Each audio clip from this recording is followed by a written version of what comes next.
بِاسْمِهِ تعالی سبق نمبر 18 با عبارت وَإِن لَّمْ يَسْتَقِمْ فَاضْرِبْ وَفَقَ رُؤُوسِهِمْ فِي مَخْرَجِ فَرْضٍ مَّن لَّا يُرَدُّ عَلَيْهِ إِنْ وَافَقَ رُؤُوسُهُمُ الْبَاقِي كَزَوْجٍ وَسِتِّ بَنَاتٍ۔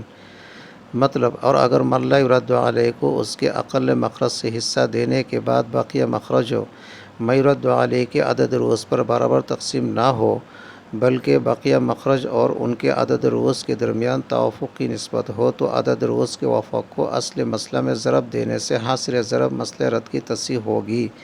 جیسے شوہر اور 6 لڑکیاں، اصل مسئلہ 12 سے ہوا، رد کا مسئلہ 4 سے۔ شوہر کو ربع 1 دے دیا، بقیہ 3 اور عدد رؤوس 6 کے درمیان توافق بھی ثلث کی نسبت ہے، اس لیے 6 کے وفاق کو 2 کو اصل مسئلہ 4 میں ضرب دیا تو حاصل ضرب 8 آیا۔ پھر شوہر کے سہام 1 کو مضروب 2 میں ضرب دیا تو حاصل ضرب 2 آیا۔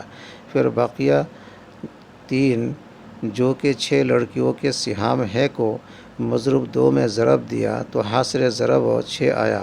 یہی 6 لڑکیوں کی تصحیح سے سہام ہوئے۔ شکریہ۔